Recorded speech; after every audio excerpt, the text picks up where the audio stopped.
I couldn't manage bills and be able to take care of my daughter. They were kicked out of their homes for coming out. My 13-year-old cousin was shot and killed. It's facing those tragedies, it's talking about them. He needed good role models in his life. Family takes care of family no matter what. It's giving me job career training. I'm gonna fulfill my dream. I've seen real hope. Nothing more I could wish for.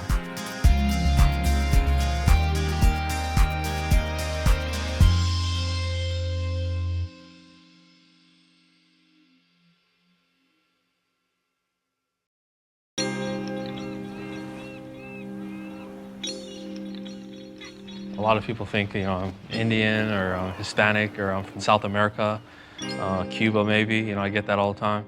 But when I tell them I'm from Tonga, they say, wait, where's that? They really don't even know. As a Pacific Islander, this was just the way I looked at it. I knew I was different.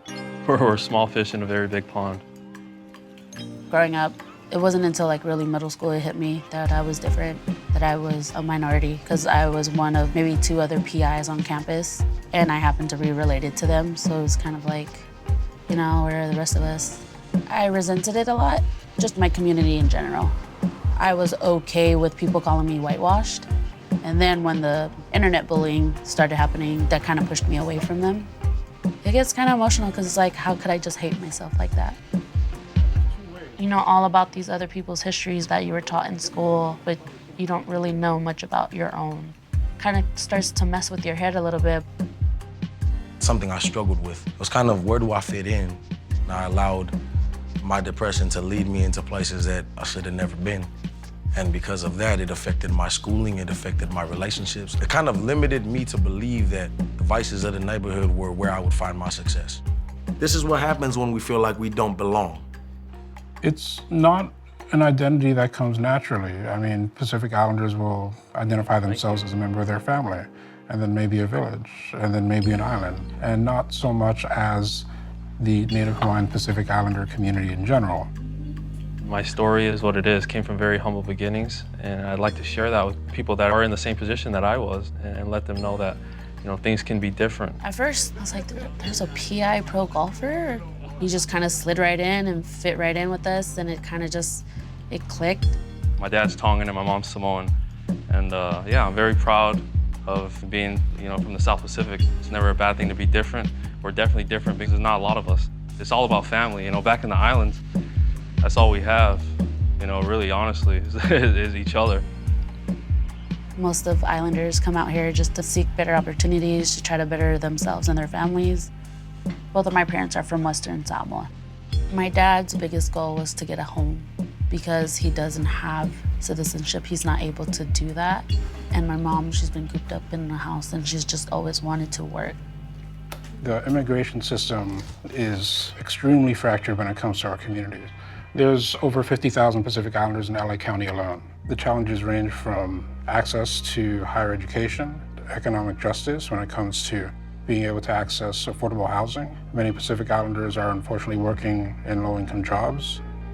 There's no shortage of challenges that our community faces. It's hard to try and invest in a community this small because there's other larger communities that are experiencing these things. And it's funny because it's like, but we live in the same neighborhoods they live in. So why is it that they qualify for certain things that we don't qualify for? Why is it that certain opportunities are given to them that aren't given to us? Pacific Islander Leaders of Tomorrow is a program of empowering Pacific Islander communities. We work together with college students to emphasize the importance of their cultural heritage so we can foster emerging leaders in our community. A lot of the things you hear about Pacific Islanders are written by other people. So in this space of pilot, we hope to create and own who we are as Pacific Islanders.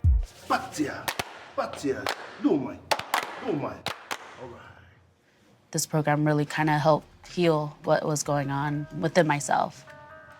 It's so many powerful lessons coming from people and leaders that look and, and think just like you. Before I got to Pilot, I didn't have a space. I couldn't talk to my parents, couldn't talk to my family about what was going on with me. When I attended Pilot, they made it comfortable for me to be okay with expressing my emotions, finding out that there's others in the same program that are going through the same kind of issues. The goal is really to always create the space, not having a filter, not having to hold back of how you feel and how you see the world or how you even see your family. I've seen a new breath of life. I've seen real hope. I've seen understanding, forgiveness of themselves, of the things they blame themselves for. I hated myself for a lot of things, and because of that, I hated people that looked like me. I felt like if I can't trust myself, I can't trust my own people. If I'm doing myself this dirty, then I could imagine what anybody else did to me. I've never met these fine people that I were with today, but right away we have things in common. We could joke about the same things because we're Pacific Islanders, and we don't ever want to lose that. I think we have a sense of pride and a sense of togetherness. He comes from a similar background from Rosa Parks in Utah, and I know a lot of those folks out there as well. I know they face the same struggles, and for him to come back and be able to engage with our young people and do his own lifeline, I thought it was amazing.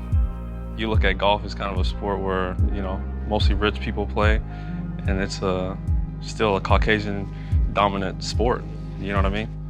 Once you start to succeed and people start to see that, oh wow, these guys are actually putting a lot of hard work in and becoming pretty good, and they start to support you, We would love for them to see every potential future that every other community gets to see for themselves. And we see Tony as a part of that.